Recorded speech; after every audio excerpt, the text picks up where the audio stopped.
So after falling 47-41 on the road at Bay Area in Week 3, the Rattlers had a Week 4 bye before heading back home for a Week 5 matchup against the San Diego Strikeforce, who were undefeated 2-0 heading into that matchup. Heading into this Week 5 matchup, the Arizona Rattlers were 7-0 against the San Diego Strikeforce. Unfortunately, I did miss about half the game, but I did make it to the arena for the second half, or at the very least, I was watching the third quarter, made it into the building for the fourth quarter, so I will have some coach and player clips for you throughout this video, but let's go ahead and get started and jump right into the scoring summary. With 5 minutes and 40 seconds to go in the first quarter, Dawson Evans a 31-yard field goal. It's 3-0 Rattlers, before Nate Davis finds Jordan Kress for a 5-yard touchdown. The point after is no good, however, 6-3 San Diego. Heading into the second quarter, about a minute and a half in, Carl Odom a 2-yard rushing touchdown. It is 10-6. The Rattlers regain the lead. Then immediately, meaning one play, 32 yards, and just 37 seconds later, Chance Bell gets the lead right back for San Diego, 13-10. San Diego then records a deuce, making it 15-10, before Dawson Evans records a 23-yard field goal, making it 15-13, with 5 minutes and 23 seconds to go in the first half. Then Rudy Johnson a 30-yard touchdown with 3 minutes and 25 seconds to go in the first half, 22-13 in favor of San Diego. 6 plays, 44 yards, and 2 minutes and 30 seconds later, Lorenzo Brown Jr. finds Glenn Gibbons Jr., once again his best receiver right now,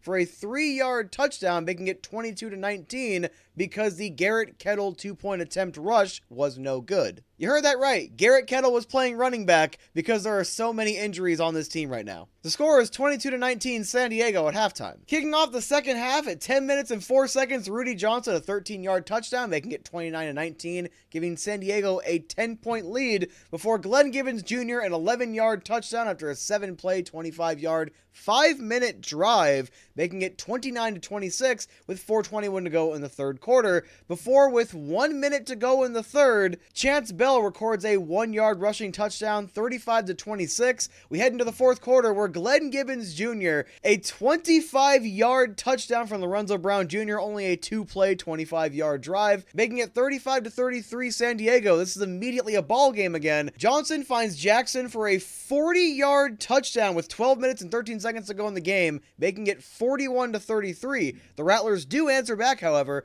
Garrett Kettle a 12-yard reception from Lorenzo Brown Jr. with 9:18 to go, making it 41-39. The Rattlers just wouldn't go away, despite the fact that the defense just could not stop San Diego here. Chance Bell, 3-yard rushing touchdown, 6 minutes, 59 seconds to go, making it 48-39. And then with 2 minutes and 6 seconds to go in the game, Lorenzo Brown Jr. throws a 51-yard pick six, making it 55-39, before with 34 seconds left, Jamal Miles records a 1-yard rushing touchdown. The 2-point conversion was no good. It didn't really matter. The final score is 55-45, and the San Diego Strikeforce not only break that massive losing streak against the Arizona Rattlers, but they improve to 3-0 on the season while handing the Rattlers their third consecutive loss. Checking out the individual stats, Lorenzo Brown Jr., 20 for 38, 198 yards, 4 touchdowns, 2 picks. Overall, Zoe has played well, but the turnovers, man, the turnovers are not helping. And they're not all entirely on him, but they still happen. Zoe also had 9 rushing attempts for 44 yards.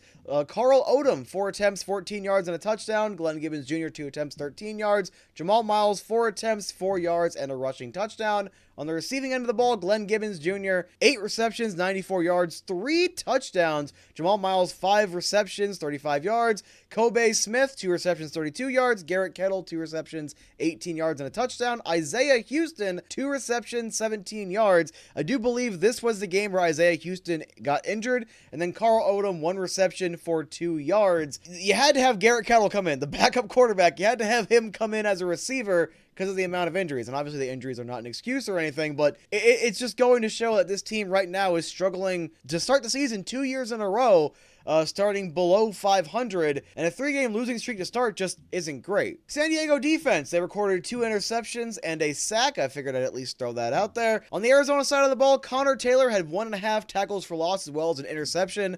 And let's go ahead and let's get into what the the players and coaches had to say, because Coach Kevin Guy actually started the press conference with this. All right, piss poor performance at home tonight. So far, 4 games in, the Arizona Rattlers have surrendered 40 or more points in every single game. And just a mild spoiler alert for the next game, the Rattlers defense has surrendered 40 or more points in every single game this season. The defense just hasn't been good enough. I asked Coach Kevin Guy what he's seeing out of his defensive line, and this is what he had to say. Nothing at all. For the first time, we did get to speak with someone on the defensive side of the ball. Connor Taylor had this to say about what he's seeing from his team from practice to game day. Good question, man, because I feel like we have a lot of dogs on the team during the week, but then, the game comes and it's like, where are we at, It could be a question of hunger, but like I said, it all starts at your assignment. And, you got to know what you got on the field, and if you don't know that, then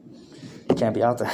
We also got the chance to speak with quarterback Lorenzo Brown Jr., and I wanted to go ahead and ask him what he saw on that play that led to the interception at the end. I just saw that they were playing high, and, the underneath route was going to be there. It's kind of a tough throw. It's always dangerous throwing across the middle because it's not quite at the receiver's chest or in his hands. Tip ball, it can go, the wrong way, and that way it did. I tried to make the tackle. I whiffed on the damn tackle, but I really tried to slap the ball. I had the ball in my face, but just rough. It comes down to executing. We have no trouble getting down to the damn red zone, and we just have trouble executing in the red zone. One of the most consistent messages Coach Kevin Guy, as well as all the players we talked to, those being Garrett Kettle, Lorenzo Brown Jr., and Connor Taylor, was a lack of execution. This team right now is not playing very well. They are not executing the game plan, and they are not playing Rattler football, is the best way to probably say it right now. And that's not trying to take anything away from any of the teams that have beaten them. Bay Area, San Diego, and Vegas all outplayed them. They played better games. Vegas, you can argue, but no matter what, they still competed with them, and they did not give up. The Rattlers got to find a way to come out of this, and Coach Guy had this to say about the roster heading into the next game against Iowa. I'm not one to sit and just let it keep going on. We're probably going to make some changes and here quickly and give some guys some other opportunity. We're losing, right? What's the worst that could happen? Keep losing? All right, we're going to look at somebody else. However, I do like to try to leave on positive notes, so I will play the clip where I fumbled the question, but I did ask quarterback and now I guess wide receiver Garrett Kettle, was he excited for the opportunity to come in and play at wide receiver, and if he thought it added anything to his game. I wouldn't say it brings another level to my game, but I was excited. I compete. If I get any chance to go out there and play, I'm going to take it. So I was excited to go out there and play, for sure. I just want to compete at any level I can, and that gave me an opportunity to play. So I'm going to go out there and do whatever I can to give us the best chance of winning. And with that concludes the Week 5 coverage of the Arizona Rattlers. They fall to the San Diego Strike Force 55-45 at home, and so far to start the season, they are 0-2 at home. They do need to fix that, and they will have an opportunity upcoming this weekend. However, I still have one more video to deliver to you guys about the matchup against the Iowa Barnstormers. So I will see you then. Make sure to stay tuned to Arena Football Talk, and I will talk to you later.